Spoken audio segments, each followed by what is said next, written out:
Jane's Addiction publica en 1988 el disco Nothing Shocking en la disquera multinacional Warner Brothers.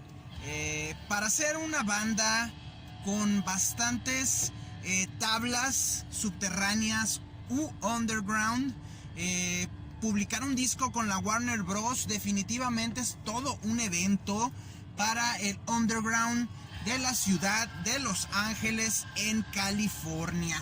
¿Cuáles eran las bandas, digamos, que dominaban el mainstream en aquella época? Bueno, tenemos obviamente a bandas como Motley Crue, tenemos a bandas como Poison y tenemos a bandas como los Rat, por ejemplo. Estas serían las bandas que dominaban la escena en la ciudad de Los Ángeles, allá a mediados, casi finales de los años 80. El hecho de que bandas underground como los Jane's Addiction, como los Fishbone, como los Red Hot Chili Peppers comenzaran a ser más o menos conocidos entre lo que es el estado de California, en la ciudad de Los Ángeles, ya a nivel nacional, ya dice algo de ese underground que está adquiriendo una calidad bastante grande, bastante depurada, bastante potente, y precisamente estos grupos empiezan a salir a la superficie. Hay que señalar que Warner Bros. Tiene muy buen oído, o tuvo muy buen oído en este tema de explotar bandas subterráneas, por así decirlo. No por nada Warner Bros. Se encarga de publicar más adelante discos, por ejemplo, de los Flaming Lips, o también de bandas como los Mr. Bungle.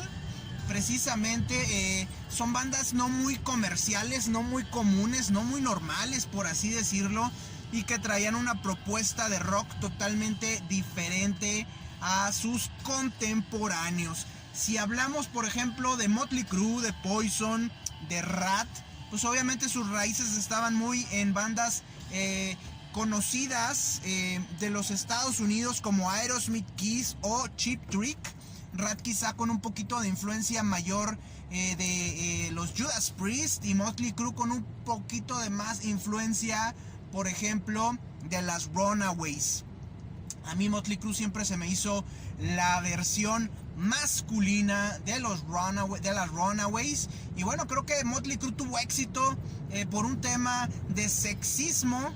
Por eso no tuvieron éxito las Runaways, pero los Motley Crue sí lo tuvieron, con un concepto definitivamente tomado de las Runaways. Y bueno, precisamente de ahí que sea extraño que los Jane's Addiction, con su mezcla bastante iconoclasta de música, sí, definitivamente los Jane's Addiction tenían influencia del hard rock, tenían influencia de los Black Sabbath, por ejemplo, de los Led Zeppelin, tenían obviamente mucha influencia, y también influencia, por ejemplo, de los Grateful Dead, que fue lo que hizo diferente a Jane's Addiction y que le dio ese toque, vamos a decir, progresivo en su música.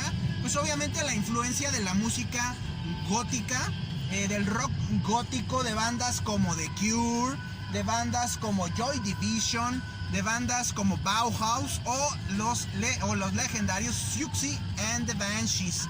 Esas son las bandas que hacen realmente diferente a Jane's Addiction y que les empieza a dar ese sonido oscuro, psicodélico, obviamente gótico, y con el toque post-punk que se suma ya al hard rock.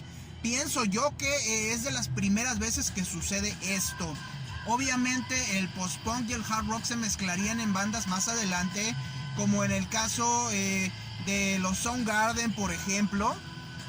También pasarían por este tema, y precisamente los Jane's Addiction ya traían este sonido de atrás, de cuando empezaron como los Psycom, y después se transformaron en Jane's Addiction cuando ya se sumó digamos al grupo Dave Navarro.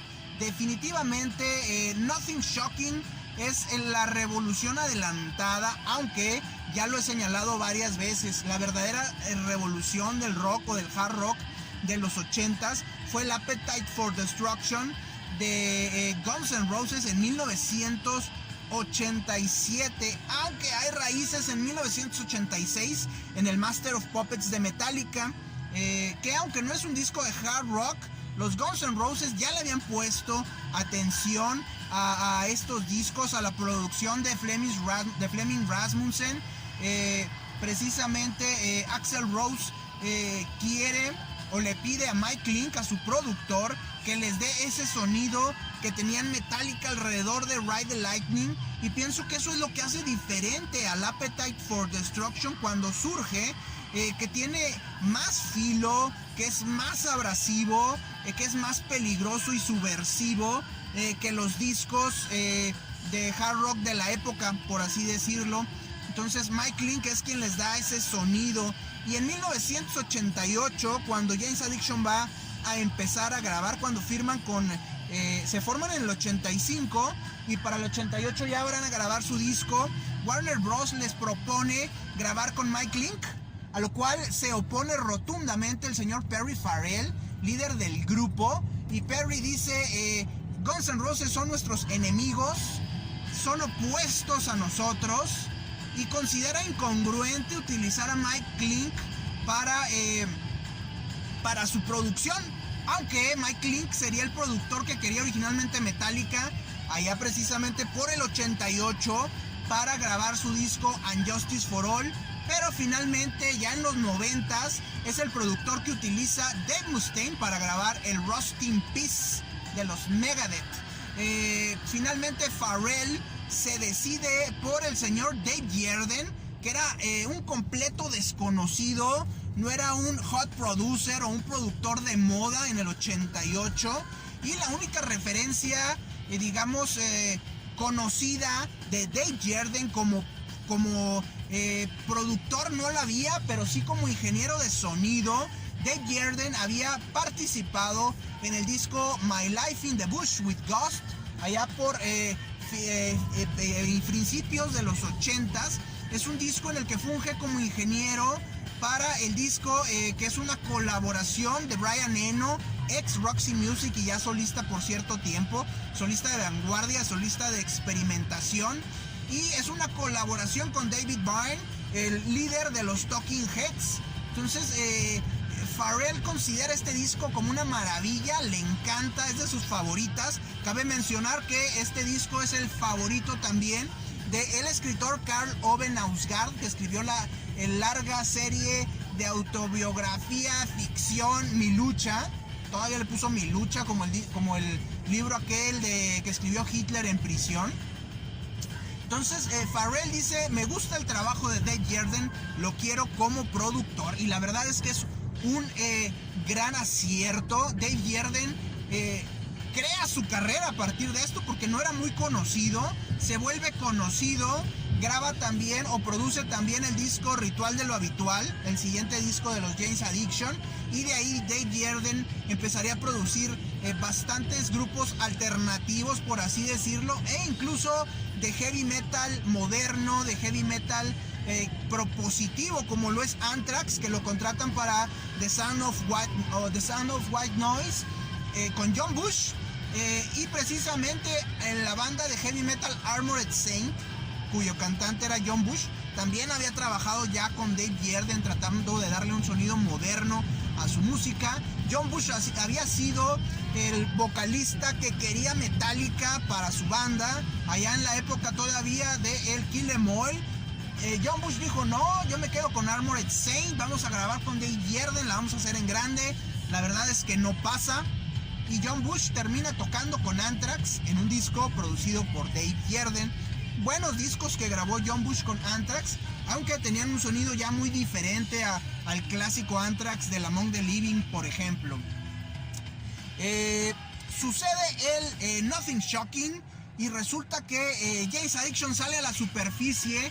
Toda la escena de Los Ángeles alternativa, por así decirlo, sale a la superficie, y comienzan a darse a conocer precisamente bandas como los Red Hot Chili Peppers, como los Fishbone, que grabarían con disqueras grandes y sobre todo muchos de ellos participarían en estos festivales alternativos como el Lollapalooza.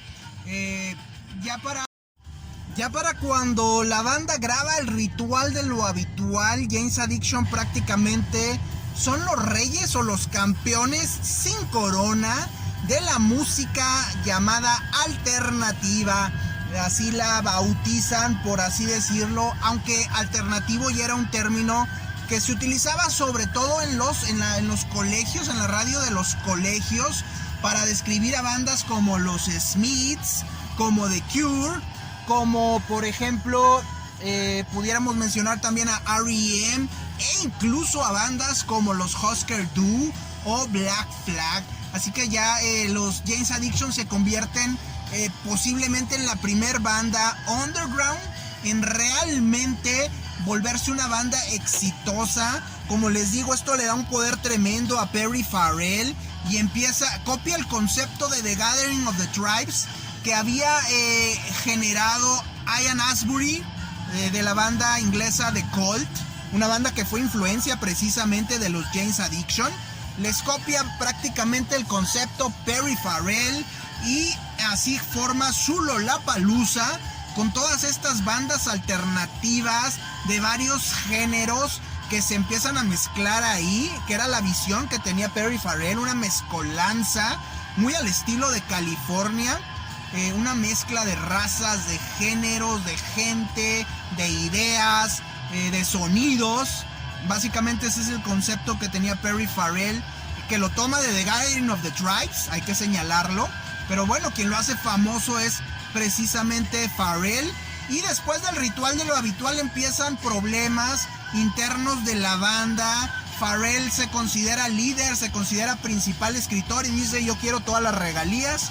Comienzan a pelear la banda y finalmente, ya después de varios eventos, la banda se desintegra y quienes toman todo ese manto musical es Nirvana y ellos sí se coronan como reyes de lo que sería la música alternativa. Ya como la música underground ya desaparece, se convierte en parte del mainstream, pero como que guardan su distancia y se hacen llamar de rock alternativo. Y bueno, Nirvana se quedaría con la fama de haber transformado toda la música hard rock, aunque realmente fueron los Guns N' Roses y su polo opuesto, como decía Perry Farrell, los Jane's Addiction. Precisamente los Alice in Chains, que serían parte del movimiento grunge, parte del rock alternativo, tomarían como productor a Dave Jarden para por ahí conseguir su sonido, que tenía mucha influencia de los Bauhaus, tenía mucha influencia de los Joy Division, pero definitivamente tienen un sonido heavy metal con sabor a Black Sabbath que no se puede negar. Me acuerdo mucho de una portada en el periódico El Norte, el periódico de más venta precisamente en todo el norte de la República Mexicana, que venía un desplegado con la portada del del Ritual de lo Habitual. Y es que el Ritual de lo Habitual es una portada impresionante, tanto como Nothing Shocking. Si algo tenían los Jane's Addiction es que sabían el tema visual, cómo transmitirlo, cómo impactar, cómo llamar la atención. Esto era parte de la inteligencia de Perry Farrell para entregar un proyecto completo musical, de conciertos, de imagen, de visual. Entonces todo eso lo logra Perry Farrell y consigue que los Jane's Addiction se conviertan en la gran banda que lo consiguió, la banda que lo hizo, la banda que logró sacar del underground a todo lo que sería la música alternativa, hacer algo diferente a lo que estaba haciendo R.E.M., a lo que hacían The Smiths, realmente mezclar ese post-punk, esa influencia del post-punk con la música hard rock. Ese es precisamente el gran triunfo que logra el señor Perry Farrell y su gente.